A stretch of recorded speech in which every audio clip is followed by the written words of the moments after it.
Another cup of Maxwell House coffee, George? Sure, pour me a cup, Gracie. You know, Maxwell House is always good to the last drop. And that drop's good, too. Yes, it's Maxwell House Coffee Time, starring George Burns and Gracie Allen.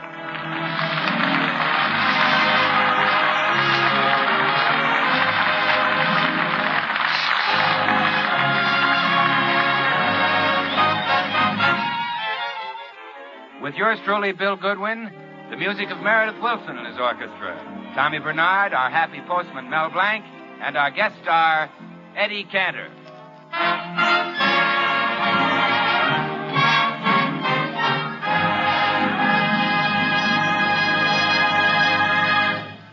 'Twas the day after Christmas, and in the Burns house, not a creature was stirring, not even a mouse.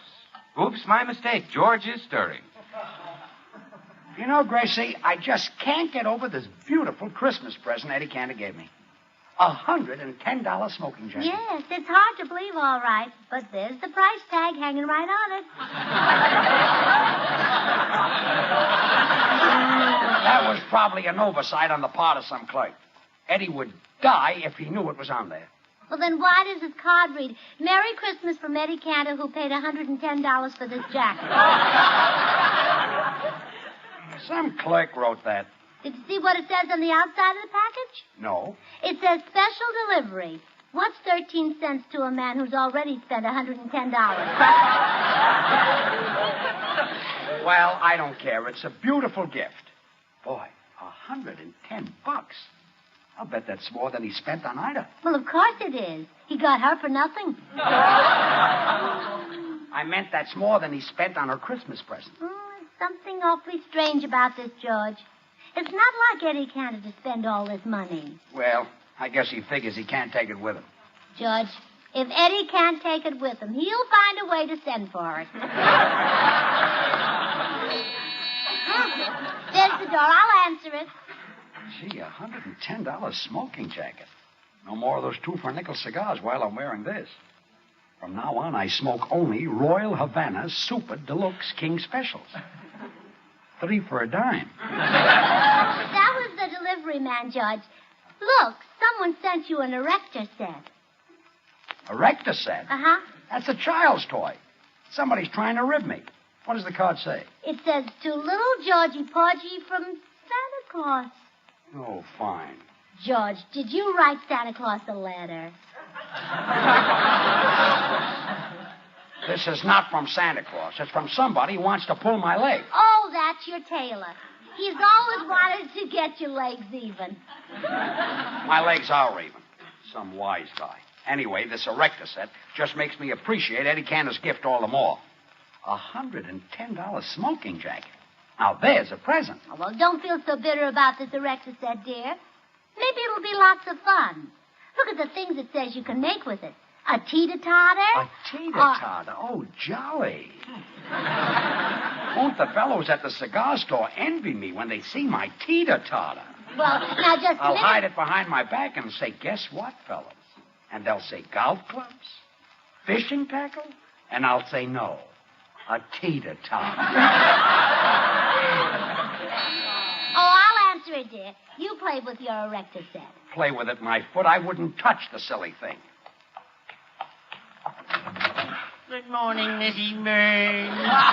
Here's your mail. Oh, thank you, Mr. Postman. Well, how do you feel? Did delivering all that Christmas mail wear you out? Oh, yeah. My feet have blisters that belong on a B-29. Oh, you poor man. I delivered more mail than Bing Crosby's obstetrician. Well, I hope Santa Claus is good to you. Was there something nice in your stocking yesterday morning? Yes, but there was something horrible in my wife's stocking. Oh, what was it? My wife. How about your Christmas, Mrs. Burns? Was the jolly old gentleman with the big tummy good to you? Oh, George is always good to me. This year he gave me a lovely gold bracelet. I picked it out myself. Then it wasn't a surprise? A surprise? Well, it will be to George. He doesn't know about it yet. And right now, I don't dare tell him. He's in a pretty bad humor. How come? Oh, some practical joker gave him a child's toy for Christmas.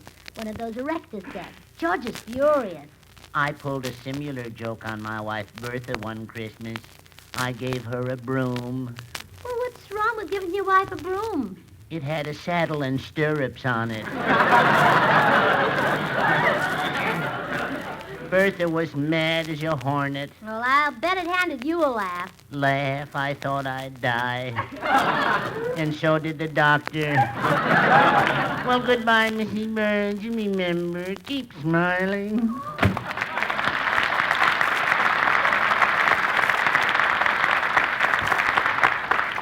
Oh, not much mail, George. Just a few late Christmas cards and... Why, George! I made a teeter-totter. And I did it in 6 minutes flat. Oh, I'm proud of you, darling. Only 6 minutes? Why, it says right here in the box, to make a teeter-totter should take the average child about... Well, it's new to you. What does it say the average child should take? 30 seconds. Well, anyway, this thing is sure a lot of fun. And now I'm going to start a steam shovel. Come in. Mr. Burns, Yes, what is it, son? I believe you've got my erector set by mistake. Huh? My name is Georgie Lemire, and I live across the street. And the delivery man says he got the wrong house and left it here. Oh, we're sorry it happened, little boy. Put it in the box, George, and give it to him. Wait a minute. Look, kid. How would you like to have a nice smoking jacket? $110 smoking jacket. No, sir, I want my erector set. Well, give it to him, George. But, kid, look. This smoking jacket is from Eddie Cantor. Who's he?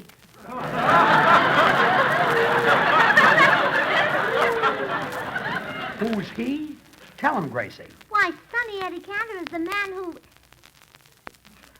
He tells all those... He's the biggest...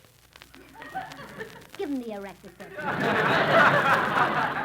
Now, look, kid, can't we make a deal? This is a beautiful smoking jacket. I want my erector set.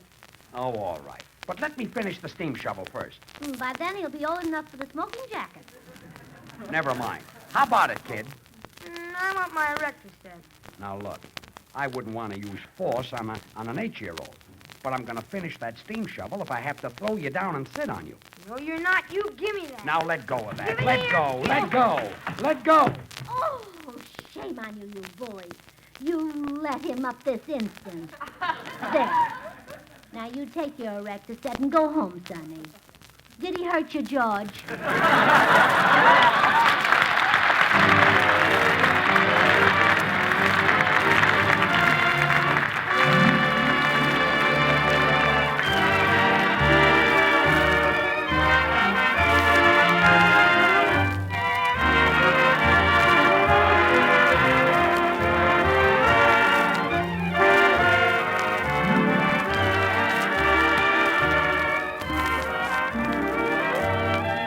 Blue skies smiling at me, nothing but blue skies do I see. You know, Meredith, I guess that's one of the gladdest and happiest songs I've ever known. That it is, Bill. And with New Year's Eve less than a week away, it's mighty timely, too. New Year's Eve. That's the great American night for ringing out the old and ringing in the new. Yippee. Blue days, all of them gone. Nothing but blue skies from now on. Yes, Meredith, it's one night in the year when all of us can see that silver lining. When hope and optimism and good cheer are really riding high. Makes you understand why the celebration of New Year's Eve is such a happy and joyous part of the American scene. And that brings to mind how Maxwell House coffee is a very real part of the American scene, too. We Americans love coffee, have made it our national drink. And more people buy and enjoy Maxwell House than any other brand of coffee at any price. North, east, south, and west, it's Maxwell House wherever you go. Flavors behind this great popularity story, of course, the rich, vigorous Maxwell House flavor that results from the masterful blending of these selected Latin American coffees. Manizales for mellowness.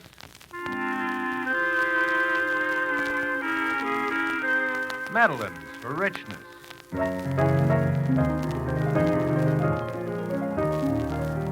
Other fine coffees for vigor, and Bucaramangas for full body.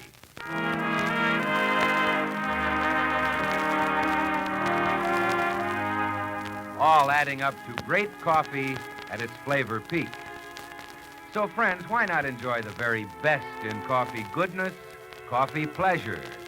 You can for just a fraction of a penny more per cup than you'd pay for the cheapest coffee sold. Next time, say, Maxwell House, always good to the last drop.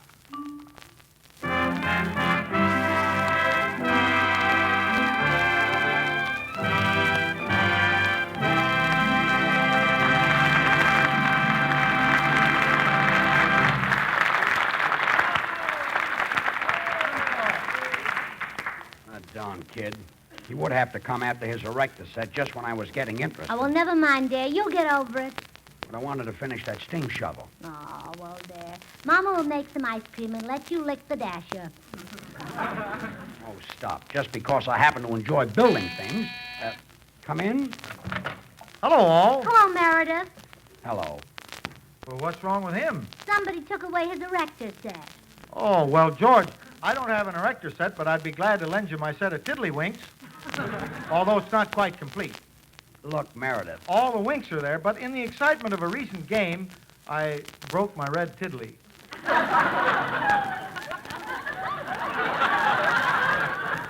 Meredith. Or, you might be interested in a Cupid doll I have, which, when patted on the stomach, says Mama. No, I'm not in. Would you care to hear how I got that Cupid doll? No. It was at the Saragordo County Fair back in 1928. There was a booth there where for a nickel you could buy 3 baseballs, hurl them at assorted knickknacks, and keep whatever knickknack you knocked over. I purchased 3 balls and let fly with the right goodwill. And you knocked over the Cupid doll. No, I knocked over J.C. Tolliver, a local apothecary. He was at a nearby booth eating hot buttered popcorn. My goodness. Undismayed, I cut loose with the second baseball. Oh, and that time you got the Cupid doll. No, got J.C. Tolliver again. He was bending over to pick up his hot buttered popcorn. Show me how he was bending over, Meredith. Like this, George. Ow! Goodbye, Meredith. Goodbye, all. Oh, yeah.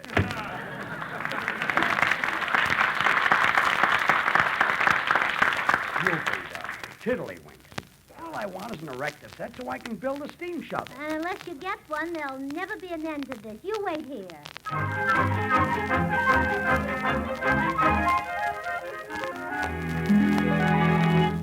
Gee, Gracie, you shouldn't have done it. Well, George, I knew you wouldn't be happy until you had an erector set, so I went to the store and got you one. Boy. Hey, where'd you get the money? I traded a smoking jacket for it. You traded Eddie Cantor's $110 smoking jacket for this erector set? That smoking jacket didn't cost $110, dear. I talked to the man Eddie bought it from. But it had a big price tag on it. He bought that from the same man. Well, how much did Eddie pay for the jacket? 100? No. 75? No. 50? Mm-mm. How much? Well, the erector set was 12 and a half. Yeah. I traded the smoking jacket. Yeah. And we owe the store 2 and a half. The smoking jacket cost $10. That included 4 boxes of cigars. The cigars I didn't even get. You didn't get the set of dishes either. A set of dishes came with it? And a pocket knife. A pocket knife? And a round trip to Azusa. Murder. I'd like to have had the pocket knife. Yeah. Well, the salesman said that knife really should be in the pocket of the smoking jacket at all times. Why? Well, in case you spill water on the jacket, you can cut your way out before it chokes you to death. He's exaggerating. Besides, I don't care what Eddie paid for the jacket. It's the spirit of the gift that counts. Now, you go right back to the May Company and get it. It didn't come from the May Company. Bullocks? No. Broadway? Uh-uh. Where? Laughing Frankie Gordon. That smiling Frankie Gordon. He laughed when he saw that. Well, you get it back here. No matter what the jacket is worth, it's Eddie's gift to me, and I want it. Besides, I don't believe all that stuff about a free trip to Azusa and a set of dishes. Eddie Cantor's got plenty of money, and he... Come in. Oh, Merry Christmas, George and Gracie. Merry Christmas. Well, Eddie.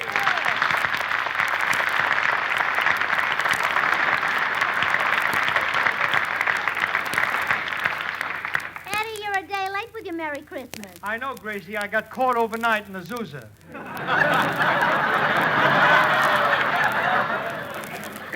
Azusa? Yeah, I just happened to have a round-trip ticket.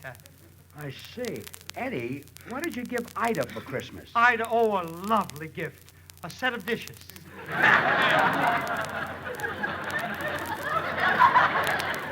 I thought so.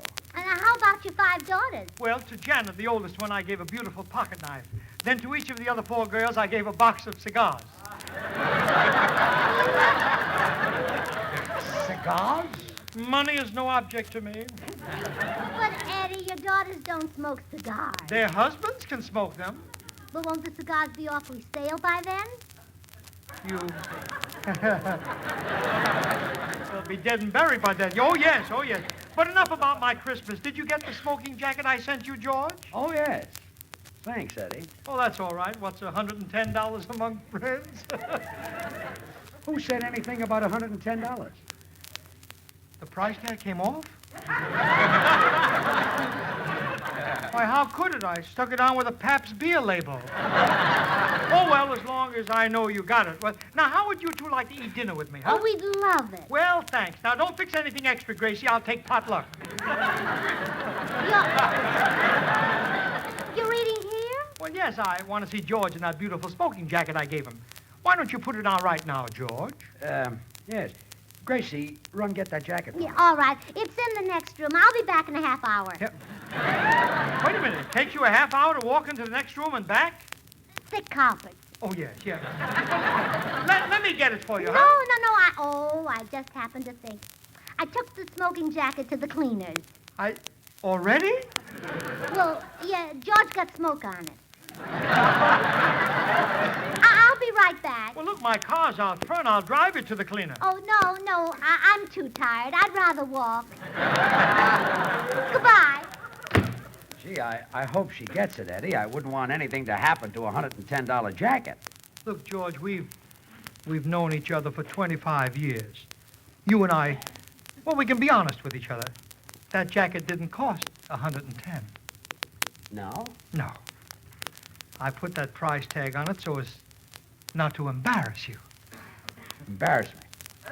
How would you feel if you knew I really paid $150 for it? I'd die.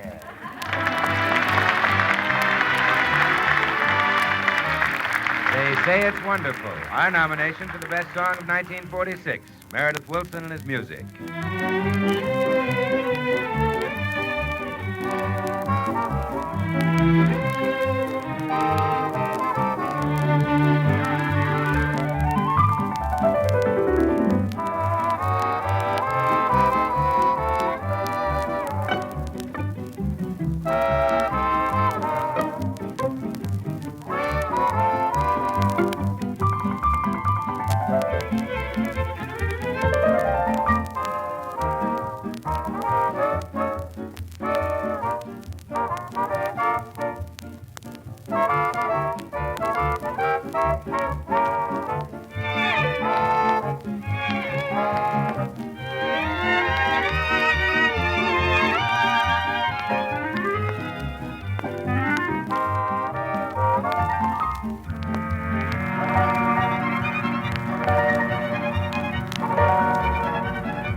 Hi, George. Is Gracie here? No, Bill.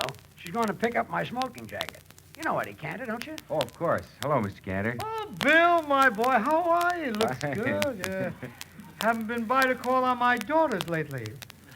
Oh, well, as a matter of fact, I did call on your daughter Janet last night. You weren't there. I know, I spent the night in Azusa. Bill, did you have a good time with Janet?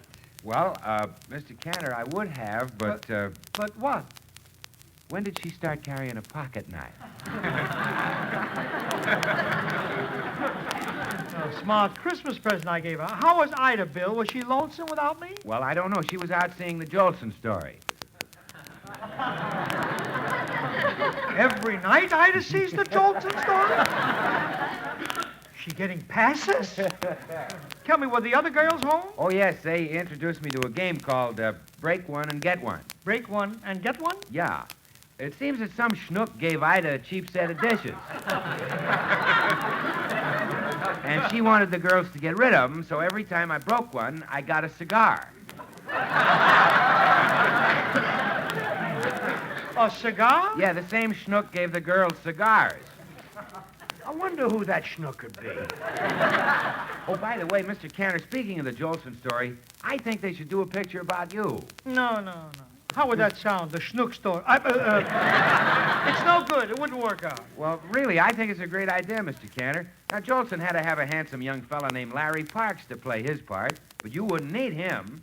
That's right. I wouldn't. No, I could do it. You see, they'll photograph me, and your voice will come out of my mouth singing, Ida, sweet as Maxwell House coffee. Wait a minute. That's not what the song says, you know. If it comes out of my mouth, that's what it'll say. Maxwell House coffee is rich, mellow, delicious, the result of careful selection and blending of choice Latin American coffees, radiant roasted to perfection. But Bill, coffee doesn't rhyme with Ida. That spoils the song. Oh, you're right, of course. I'll have to change that. Yeah. Well, we'll do it like this.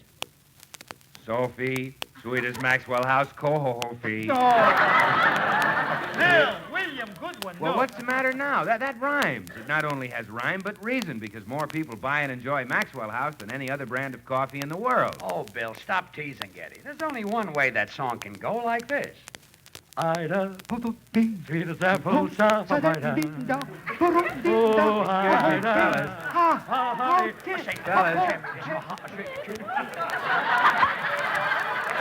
Pardon me for interrupting, but George, did you enjoy working for our sponsor in 1946? Well, sure. Would you like to work for him in 1947? You bet. How does the song go? Sophie, sweet as Maxwell House coffee. That's better, George. Because Maxwell House is the very best in coffee drinking pleasure. Yet it costs but a fraction of a penny more per cup than the cheapest coffee you can buy. That's why so many millions of Americans insist on Maxwell House. These days, they know today's coffee buy is Maxwell House, the coffee that's always good to the last drop. Now, look, if you two think that you can... Well, I'm back. We can have dinner now. Oh, hello, Bill. Hi, Gracie. George, may I speak to you alone for a moment? Sure. Excuse us, Eddie. That's all right. Did you get the smoking jacket? Well, I couldn't. The store was closed. And what's in the package? Well, I stopped by the cleaners and got your overcoat. You can wear that at the dinner table. An overcoat? Well, we'll tell Eddie you're wearing the smoking jacket under it. He'll think I'm crazy. No, he won't. We'll open all the windows and get it freezing cold in the house. Thank goodness we live in Los Angeles when you can do that. Well, that's a big help. Gracie, it doesn't happen to be freezing cold outside. Well, open the windows anyway. In 2 minutes, he won't be able to see you for the smog. That won't work either. Oh, you put on the overcoat. I'll think of something. Okay. Anything to keep Eddie from knowing you traded in his Christmas present.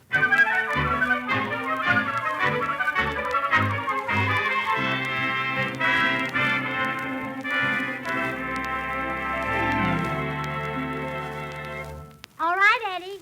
Come in the dining room. Dinner's on the table. Oh, swell. I can't wait to see George in that smoking jacket. Well, there he is. Yeah, he's wearing an overcoat. Well, naturally. We're having a cold meal. Yes, I'm very sensitive to heat and cold. What does he wear when you have a hot meal? I don't know. Ladies aren't allowed. You like this meal, Eddie? Sliced bologna, cold chicken? Yeah, oh, the chicken's another reason for the overcoat. It saves wear and tear on the tablecloth. How? Well, he can stick the bones in his pocket. It's neater that way. Chicken, Eddie? Thanks. It seems a shame to cover up a $200 smoking jacket. The last time you mentioned the price, it was $150. What a memory. Well, there were a few extras. Special buttons, fancy buttonholes, a $10 tip for the boy who delivered it. Bologna, Eddie? Only the part about the tip. Oh, you're passing the bologna. Thanks. Whatever it cost, Eddie, I really appreciate it. Well, don't mention it, George. I'm just a generous, open-handed type that loves to do things for my friends. Applesauce, Eddie? You're asking me to have some? Yes. Oh, in that case, thanks. As I was saying, George, I'm the generous type, and I never expect a favor in return. When I bought you that smoking jacket, I had no idea that I'd be asking you to appear on my radio program next Thursday night. Applesauce, Eddie. I just took some. This time I'm not asking you, I'm telling you. Well, how about you two coming on my show next week? I can arrange it so you won't have to pay any income tax. That's great. How can you do that? It's simple. I won't give you any money. But for old time's sake, what do you say, kids, huh? Okay, Eddie, we'll be on your program. Let's get to work on the script. I'll take off my coat and No, we'll start don't, George, no. Don't take the coat off. No. Hey, wait a minute. There's no smoking jacket under that overcoat. George, you've been robbed. Huh? The thief must still be here. Don't leave this room, Eddie Cantor. Gracie Allen, I did not steal it. Oh, it's no use, Gracie. We might as well confess. Eddie, we traded the smoking jacket in for an erector set. An erector set? For that $300 smoking jacket?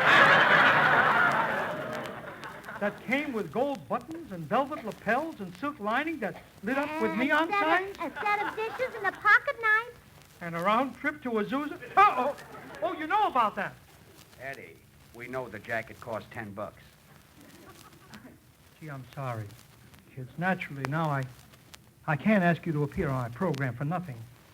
Honestly, I feel terrible. Well, why don't you pay us? No, then I'd feel worse. Well, I guess it's the only decent thing to do. Come on, you two come over to my house, and I'll make it worth your while, huh?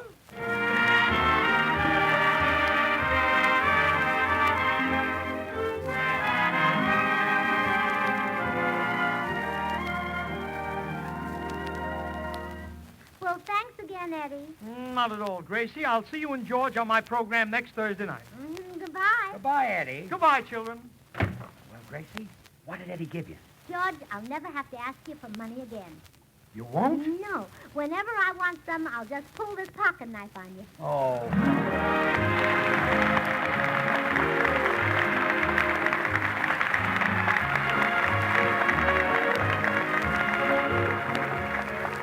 Join us again next week when we'll all be back. George Burns, Gracie Allen, Meredith Wilson and his orchestra, yours truly, Bill Goodwin.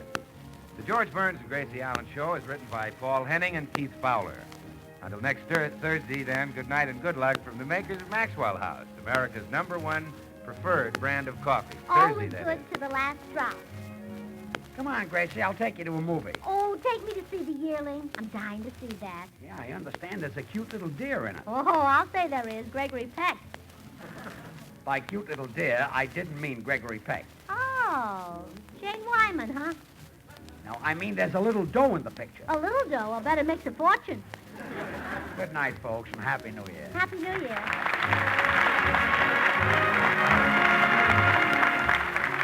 Eddie Cantor appeared through the courtesy of Pabst Blue Ribbon Beer.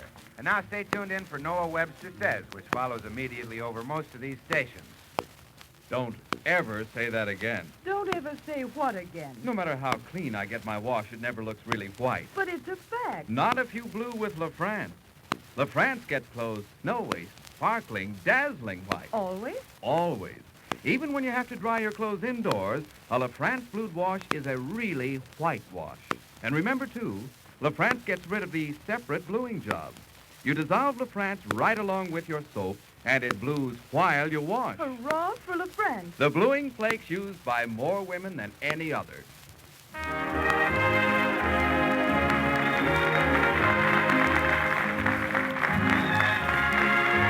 This is NBC, the National Broadcasting Company.